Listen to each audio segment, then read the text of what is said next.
Welcome back to another DynoDaze video, and in the house we have a Smart ForFour Brabus, which shares an engine with a Mitsubishi Colt CZT. It's a 4G15 turbo engine, making about in stock form make about like 160 brake or some at the Brabuses.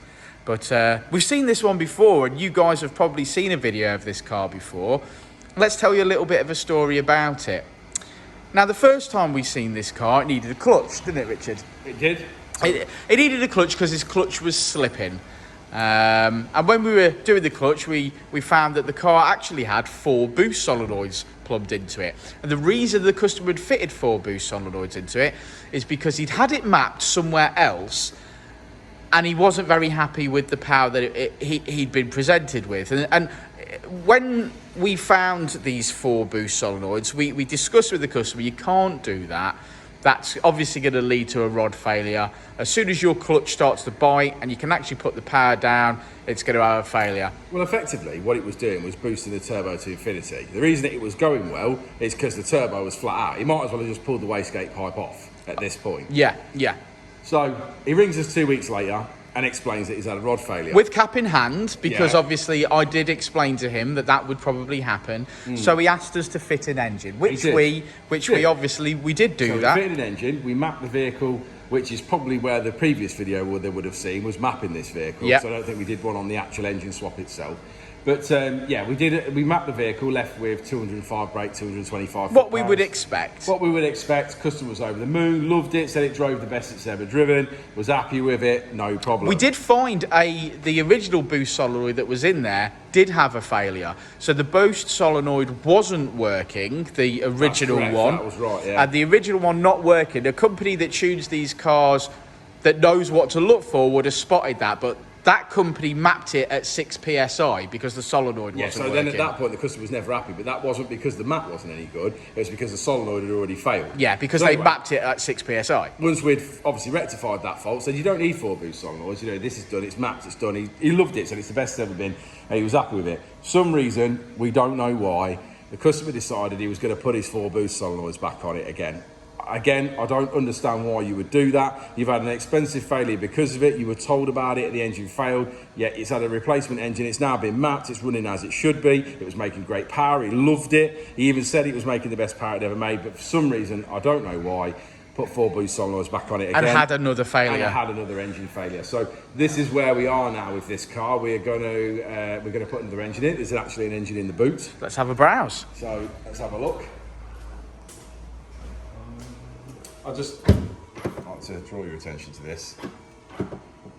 What is that, Rich? That is some spoiler off something been glued or attached very poorly to the top of that. But anyway, that's not the... That'd be flapping around like a beaver's tail. Yes, it will be. Can you say beaver in YouTube videos? I don't know if you can. Oh, we'll find out, won't we? We'll get demonetised for the word beaver. Now, this engine's obviously only just been running at 39,000 miles. Yeah. Barely used. Hardly used that. So we've got to take the engine out and put it in. Dress it up, which is quite a task. But we'll get there, won't we, Rich? Yeah, we'll do some videos along the way and make a bit of video out of it, like we did with the supercharged one last week.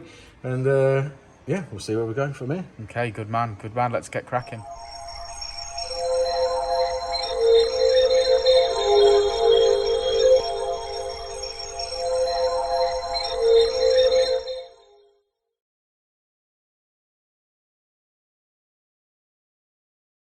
Okay, so that's where you've got to, Richard.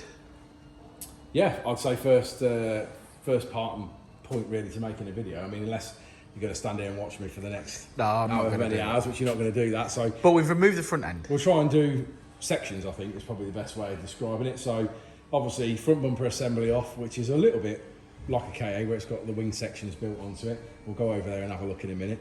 We can see all that. Then you've got two headlights out, 2 headlight sections out, front panel is radiator aircon, and everything else you've got to drain your aircon, drain your coolant out, deal with that side of things. Battery out, ECU out, all the wiring basically so that we can disconnect the engine loom from everything.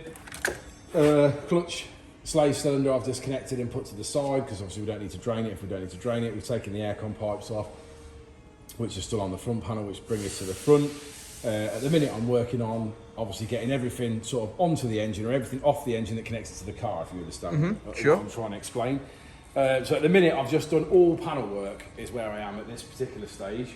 Next stage for me is going to be things like the bottom ball joints undone, the drive shafts out, drain the gearbox oil, drain the engine oil, get all the oils and fluids out of it, get all the bottom end disconnected and get that done. Then I'll obviously come back up to the top, finish off taking things like gear linkages and vacuum hoses and fuel lines and anything that's obviously in there that needs dealing with, and then we're ready to drop the engine out. Do you want to have a talk through some of the parts that are already removed? Well, I think some of it might be self-explanatory. That's a soup. Ignore the super gearbox in the middle, that's nothing to do with it. So yeah, like I said, you've just got under trays, headlight panels, front panel, headlamps and front bumper there, front crash bar, crash pad, intercooler and all its pipe work, the turbo intake pipe and its pipe work, the battery tray, the battery and the ECU is all there. Then obviously you've got your front panel as a rad pack, that's all there, and your 2 front wheels, that's it. Okay, then we're going to put a used engine in it. Yeah, and we've got a used engine to fit. Okay, so let's have more of the front off and see if we can look inside someone's hole. Yeah, we will do. We'll certainly get to that point at some point. Right, Jason? Won't affect his benefits. Oh, the engine is out and on a pallet. It is out and on a pallet. So, from sort of pretty much where we were earlier, obviously drive shafts out, drain the engine oil, drain the gearbox oil, pop the lower arms. Like the theme tune, sing the theme tune. The theme tune, yeah. Take the dog bone mount out. Things like gear cables, coolant hoses, fuel lines, all from the back of the inlet manifold. That's pretty much about it. And then it actually pops, just as such. Pop! Pop. End of day one. End of day one. I was quite looking forward to seeing a great big hole in it, to be fair, today, but... That'll be tomorrow. When we take all that turbo off the front tomorrow, there'll be a hole there for sure. We'll have to check the turbo, mate. Check it. OS. Yeah, that's all right. Oh yeah, it's definitely a full turbo, yeah. Yeah, it's just wondered if there's definitely a turbo, yeah. bits of rod in it. Nah, generally don't get that far. Good stuff. We'll know more as of tomorrow. Okay. Okie dokie. Well, I'd like to be able to see through it. Oh, I could see through it. I reckon you could get your face on the other side of that. Right, well. Yeah. Hi, Samuel. Hello. Right, so started obviously removing stuff from the engine today. Samuel's been beavering away, taking stuff off. So obviously turbo inlet manifold, like alternator, start motor, aircon pump, so on and so forth. It's been a little busy beaver whilst we've been mapping first thing this morning. So I'm going to jump on it with him, get the gearbox swap, the clutch, and start building the engine up, get a new cam belt on it and all that sort of stuff. And hopefully, fingers crossed, this will be back in the hole today. Back in the hole. Back in the hole. Without a hole. Without a hole, yeah. Yeah, excellent. Okay, good stuff. Well, I heard my name mentioned. Someone said, get Dan out here to make more video. So I'm out here and there's no one in the workshop. Oh, here he is. You make out like I weren't in the workshop working, because I was outside putting the pallet out there. Talk to me, Willis. Yeah. Swapped everything over. Put his new second engine in. I'm just looking at myself. That doesn't surprise me. Let's flip this camera around and see what we're working. Okay, so the new engine or used engine is back in. Barely used. 39,000 miles. Barely ran in. Barely ran in. Used engine, yeah. Yeah. Well done. Yeah, everything's been swapped over. Engine's back in the hole on 2 mounts. It's not overly secure, I must admit, but that's, I mean... It's on 2 mounts, okay. It's on 2 mounts, it's all right. Yeah, there's not really a lot else to say, is it, really? You enjoyed it, Samuel? Yeah, it's been good fun. Yeah. Yeah. I don't think fun is what we were going for. I think hard work is what we were going for. It's been real hard work. Yeah. Yeah. Okay. Blood, sweat and tears have been poured into this job. Yeah. What's that bit of shit on your t-shirt? Oh, don't get me started. I'll be using that as a tea towel. I use it when I go to the toilet.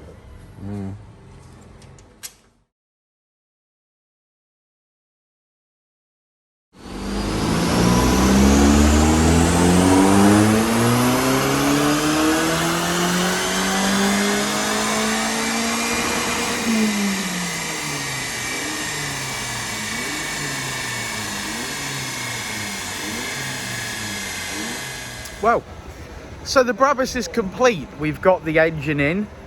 We've had it on the dyno, and it's been making its. What are you doing? And it made the power that we expected. So it's all healthy. And me and Rich thought we'd have a walk down the yard and talk to you about it a bit. Well, I think we should finish the video really, because we didn't do that, did we? We sort of forgot. No, sort of forgot. So, but it is ready now. So here she is. What do you want to do? Sit in it? We'll go to the front of it. The sun is out at DynoDaze.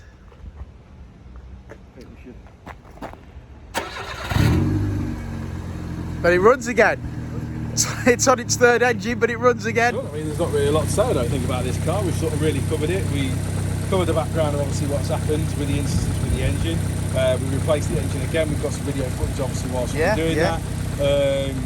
Yesterday we sort of did a little bit of footage, didn't we, where we were at the point where everything was off the old engine, was ready to start going back on the new one. Yeah. Fitted a new cam belt, swapped all the parts over, obviously replaced plugs, did oil and filter, gearbox, all new coolant in it, all that sort of stuff. Put it all back together, and we did a power run on it this morning just to make sure everything was healthy. The car was mapped previously by us anyway, and on top of that, it's a different engine, so every engine is slightly different. We just wanted to make sure the fuel and everything was okay, in case the engines were particularly different in some way. No, everything's spot on, so the car's ready to go. Well, I think the only last note really to say about this car is it's very important if you're going to get your car tuned, and that could be anywhere. So any company, whatever stage of car it is, whatever mod you've got, if a company tunes the car, at that point, don't make further modifications to it without considering it would need a map at that stage. Most cars, when tuned, are tuned for the maximum potential that they can get with those modifications. If you do setup at that point, if you then go in and increase the flow by fitting a bigger induction kit, a bigger exhaust, a better manifold, up in the boost, if you're making any considerable change, it's going to need mapping again, and it is not safe to drive at that point. I want to highlight that. Yeah. I mean, this guy has done some extreme situation where he's fitted multiple boost solenoids and then boosted the turbo to infinity, and no engine or no car would put up with that, without breaking it. But we do see often, since I've had it mapped from you, I've put a 3-inch exhaust on and I've done this and I've done that and I've done the other. Well, you can't do that because the map's now not the same. That's right, the map's incorrect. The map's incorrect at that point. Oh, my car's now blown up. Well, it will do because you've made changes. Not so much NA cars, admittedly, more turbo cars, but if you map to your mods and you change mods, it's got to be remapped, or at least checked. If it's mapped for a bar of boost, and now you're running 16 to 17 PSI, the map's incorrect. So you've got to be careful with these things and just have that in the back of your mind. If you pay a professional to map a car to the best of its ability, you can't then go make further modifications without having the car mapped again. So that's just the note that I wanted to leave it on, really. Yeah, that's fine. But this car's up and running, healthy again, and hopefully the customer enjoys it for a very long time. So well done, everyone. Yeah, so good. Another one in the bag. See you on the next one, won't we, Rich? We will indeed. We will indeed.